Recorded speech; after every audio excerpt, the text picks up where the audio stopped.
Hello friends, आज इस video में हम देखेंगे कि इंटरव्यू के दौरान अपने आप को इंट्रोड्यूस कैसे करना चाहिए या इंट्रोडक्शन का सीक्वेंस क्या होना चाहिए।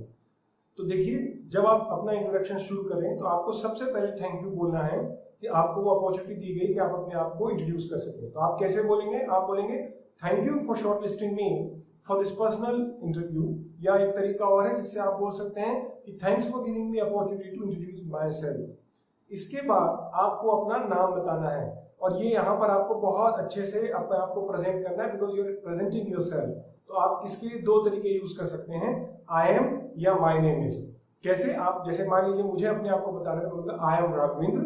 यहाँ पर आपको myself, here is, this is, इन तरीके के शब्दों का, वाक्यांशों का अवॉइड करना है, इनको यूज नहीं करना है, ये अच्छे नहीं माने जाते हैं ड्यूरिंग इंटरव्यू। इसके बाद आपको प्लेस की जानकारी देनी है, आप रहते कहाँ पर हैं। तो जैसे मान लीजिए मैं भोपाल में रह रहा हूं, तो आपको अपने प्लेस के साथ साथ उसकी कोई स्पेशलिटी भी बतानी है। जैसे मैं मान लीजिए भोपाल में रहता हूं, तो आई एम फ्रॉम भोपाल ऐसा नहीं बोलूंगा मैंने आपको बोला है इसमें एक स्पेशलिटी ऐड करनी है। तो आप जब अपना प्लेस के बारे में बताएंगे तो आप कैसे बोलेंगे कि I am from city of lake Bhopal. इस तरीके के बाद आपको जब अपना इंट्रोडक्शन आगे बढ़ाना है तो आप प्लेस के बाद फैमिली के बारे में बताएंगे। यहाँ आपको एक बात ध्यान में रखनी है कि जब आप फैमिली के बारे में बात करें तो आपको नाम बताना उतना जरूरी नहीं होता है। आप सिर्फ number of members in the family बताइए और व्हाट दे डू, वो करते क्या है वो बताइए। जैसे मान लीजिए मैं अपनी फैमिली के बारे में बताने की कोशिश करता हूँ कि मान लीजिए मेरे परिवार में 4 सदस्य हैं, तो और मेरे पापा पुलिस में हैं, मम्मी हाउसवाइफ हैं और मेरा एक भाई है, वो इलेक्ट्रिकल इंजीनियर है। तो मैं कैसे बताऊंगा? So I am having 4 members including me in my family. My father is a policeman, my mother is a homemaker, I am having an elder brother, he is an electrical engineer. अब जब आप अपनी family के बारे में बता दें तो आपको हॉबीज के बारे में बताना है, और हॉबीज आपकी ऐसी हैं, इससे ये पता चलता है कि आप कितने ग्रो अप कर चुके हैं और आप किस तरीके से चीजों में इंटरेस्ट लेते हैं। So be careful when you are sharing your hobbies, क्योंकि यहाँ से भी कुछ क्वेश्चंस बनते हैं और क्रॉस क्वेश्चंस किए जा सकते हैं। तो जैसे मान लीजिए मुझे मेरी जॉब प्रोफाइल में नया नॉलेज बहुत मायने रखता है या अपडेटेड होना बहुत मायने रखता है, तो मैं बोलूंगा कि sir I love learning new things on internet, I love net surfing in my free time. तो कुछ कंस्ट्रक्टिव आप जो करते हैं अपने फ्री टाइम में उसके बारे में आप यहाँ पर शेयर कीजिए, और आप ये जरूर ध्यान रखिए कि आपको उसके बारे में पूरी जानकारी हो। अब यहाँ पर हॉबीज जैसी खत्म होती हैं तो इस स्टेज में आपकी पर्सनल इंफॉर्मेशन आपने शेयर कर ली। अब यहाँ एंड करके आपको अपनी प्रोफेशनल इंफॉर्मेशन देनी है, प्रोफेशनल क्वालिफिकेशन शेयर्स करनी है, आपकी एबिलिटी के बारे में बात करना है। मैंने पर्सनल को शुरू में इसलिए रखा है ताकि जब आप अपना प्रोफेशनल क्वालिफिकेशन या एक्सपीरियंस शेयर करना शुरू करें तो इंटरव्यूअर सारा फोकस आपकी प्रोफेशनल चीजों पर रखे, ना कि आपकी पर्सनल इंफॉर्मेशन। तो देखिए, हॉबीज के बाद आप शेयर करेंगे हमारी एजुकेशनल क्वालिफिकेशन। यहाँ पर आमतौर पे हम बोलते हैं कि sir I am MSc, I am BSc, I am MBA। आपको इस तरीके से नहीं बोलना है। You should feel proud when you are presenting your degree. जब आप अपनी डिग्री के बारे में बताएं, अपनी क्वालिफिकेशन के बारे में बताएं, तो आपको गर्व महसूस होना चाहिए, क्योंकि अपनी जिंदगी का एक बहुत बड़ा हिस्सा आपने इसको अचीव करने में लगाया है, इसको हासिल करने में लगाया है। तो जब मैं मान लीजिए अपनी क्वालिफिकेशन बताऊंगा, और मैं अगर ग्रेजुएट हूं तो मैं कैसे बताऊंगा? I am a graduate of science या I am a bachelor of science, या इसके अलावा अगर आप मास्टर तो आप कह सकते हैं कि I am a master of science, I am post graduate of science. And you should feel proud when you are sharing it, क्योंकि ये आपकी पूंजी है जीवन भर की।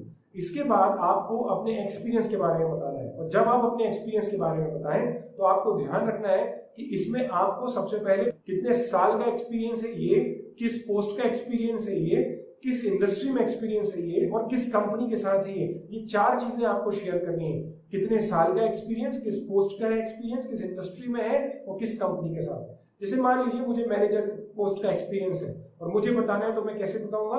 आई am having 2 years experience as a manager in marketing with Reliance. यहाँ आपने देखा मैंने चारों चीजें इंक्लूड की हैं, कितने साल का एक्सपीरियंस है, किस पोस्ट पे है, किस इंडस्ट्री में है और किस कंपनी के साथ है। इसके बाद आपको अपनी स्ट्रेंथ बतानी होती है और वीकनेस बतानी होती है। जब आप स्ट्रेंथ बताएं, you should be very careful. आपकी स्ट्रेंथ आपकी जॉब प्रोफाइल को कंट्रीब्यूट करे, ये उस पर कुछ एड ऑन करे। आपको ऐसी स्ट्रेंथ बतानी है, it should correlate with your job responsibilities. तो वो कैसे है? मान लीजिए मुझे मैनेजर पोस्ट के लिए अप्लाई करना है और मुझे पता है मेरी कौन सी स्ट्रेंथ मेरी मैनेजर पोस्ट को हेल्प कर सकती है। तो मैं बोलूंगा sir I am having good communication, I am having leadership quality and I am a good team member. तो मुझे पता है कि स्ट्रेंथ कंट्रीब्यूट करने वाली है मेरी जॉब को, that's why I am sharing it. अब बात आती है वीकनेस की भी। आपको ये भी ध्यान रखना है कि जब आप वीकनेस बताएं तो it should not affect your job profile, उससे नुकसान ना हो आपकी जॉब प्रोफाइल को। आपको इस तरीके से अपनी वीकनेस बतानी है, जैसे सर आई कैन नॉट से नो टू द पीपल, मुझे पता है कि ये इंपैक्ट नहीं करेगी मेरी जॉब प्रोफाइल को, that's why I am sharing है कि आई कैन नॉट से नो टू द पीपल, क्योंकि ये अच्छा है मैनेजर पोस्ट के लिए। Sir I am very straight forward, मैं बहुत स्ट्रेट फॉरवर्ड हूँ, तो ये चीजें कंट्रीब्यूट करेंगी। अब इसके बाद जब अपनी स्ट्रेंथ और वीकनेस आप बताएं तो आपको अपने गोल बताने हैं लाइफ के। और ध्यान रखिए गोल बताना इसलिए जरूरी होता है कि जब आप गोल शेयर करें तो आप शॉर्ट टर्म और लॉन्ग टर्म दोनों गोल बताएं। इससे इंटरव्यूअर को ये पता चलेगा कि आप कितने फ्यूचरिस्टिक हैं, कितने फोकस्ड हैं। और एक बात इनडायरेक्टली ये भी पता चलती है कि how long you are going to work with the company. तो ये ध्यान रखिएगा। शॉर्ट टर्म गोल जैसे कि sir I want to get on the role of manager, मैं मैनेजर बनना चाहता हूँ। और long term goal after having 5 years experience I want to be an entrepreneur. तो ये मेरी प्रोफाइल को कंट्रीब्यूट करेगा। अब इसी तरीके से आपको बिना कंक्लूड किए अपना इंटरव्यू खत्म नहीं करना है, एक कंक्लूजन तो आखिरी में होना ही चाहिए। तो हम कैसे दे सकते हैं, जैसे मैं दे रहा हूँ यहाँ पर देखिए एक कंक्लूजन, आप इसको भी चाहे तो यूज कर सकते हैं कि thank you sir, this is all about from my side, if you want further information I am glad to share it with you and thank you very much. तो इस तरीके से आप कंक्लूड भी कर सकते हैं।